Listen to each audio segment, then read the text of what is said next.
It took hundreds of thousands of years for the world population to hit 1 billion. In comparison, it took only 123 more years to reach 2 billion, and merely 33 years to hit 3 billion. Currently, the world population increases by 1 billion people every 13 years. Every second, an average of 4.2 people are born, and 1.8 people die.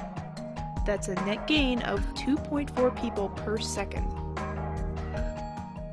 Today, the population totals almost 7 billion. By 2025, it is estimated to reach 8 billion. By 2050, there will be 2.5 billion more people on Earth than there are today. That's an increase equal to the entire world population in 1950.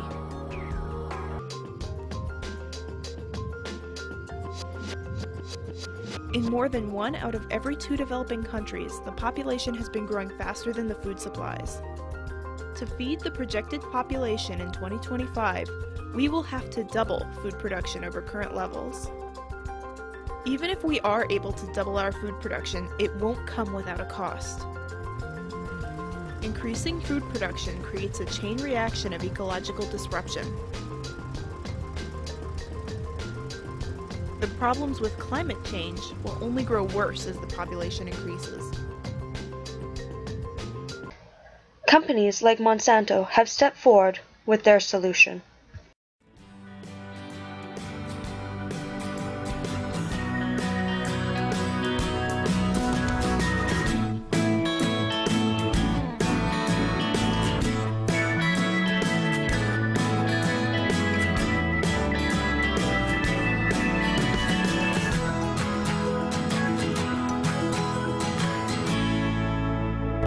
On its website, Monsanto positions itself as an agricultural company that aims to help farmers produce healthier food while reducing agriculture's impact on our environment. Monsanto is also the world leader in biotechnology. 90% of the GMOs grown on the planet belong to them. Most of them have been genetically modified to resist the application of Roundup, like Roundup-ready soybeans. Monsanto claims they are conserving more. They've strengthened their goal of doubling crop yields by committing to doing it with 1/3 fewer resources, such as land, water, and energy per unit produced. By producing more, they are working to double their yields of core crops by 2030.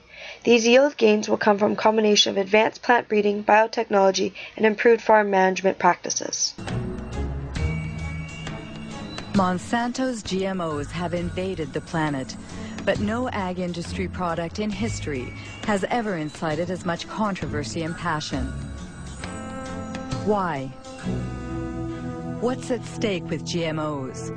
And could the company's past shed some light on what the company is or claims to be today?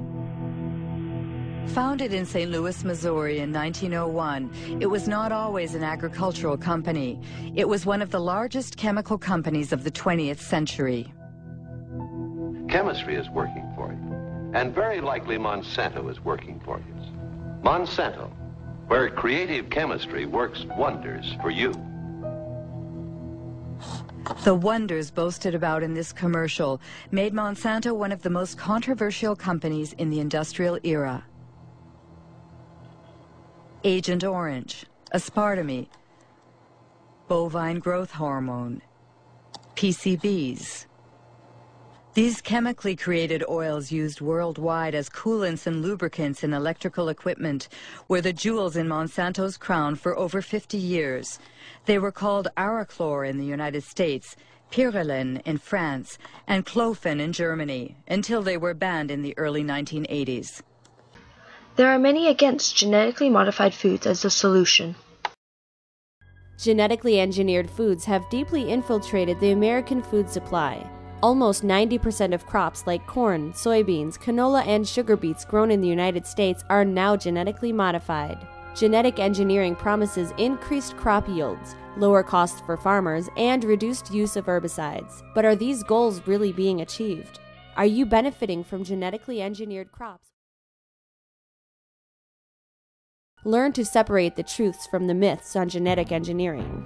Genetic engineering is totally different from natural breeding methods. Its promoters claim that genetic engineering is a safe and beneficial process, even going as far as saying that it's an extension of natural plant propagation. The truth: this is a laboratory-based technique where a foreign gene is inserted into the DNA of the plant. This is an uncontrolled process because the site of insertion is random and may potentially damage the plant's genetic makeup.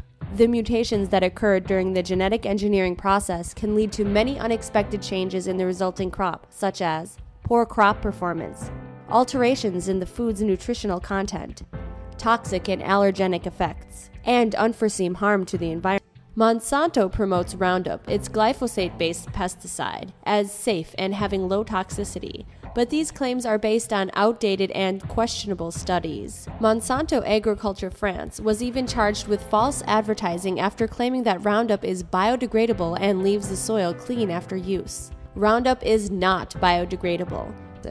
Food security can be addressed by natural breeding methods, which give birth to efficient supercrops like flood-tolerant rice, drought-tolerant maize, and pest-resistant chickpeas. There are no conclusive safety studies on GMOs. Most regulatory assessments on GMOs are only based on the data provided by biotech companies applying to commercialize GM crops, the same companies that profit from the positive assessment.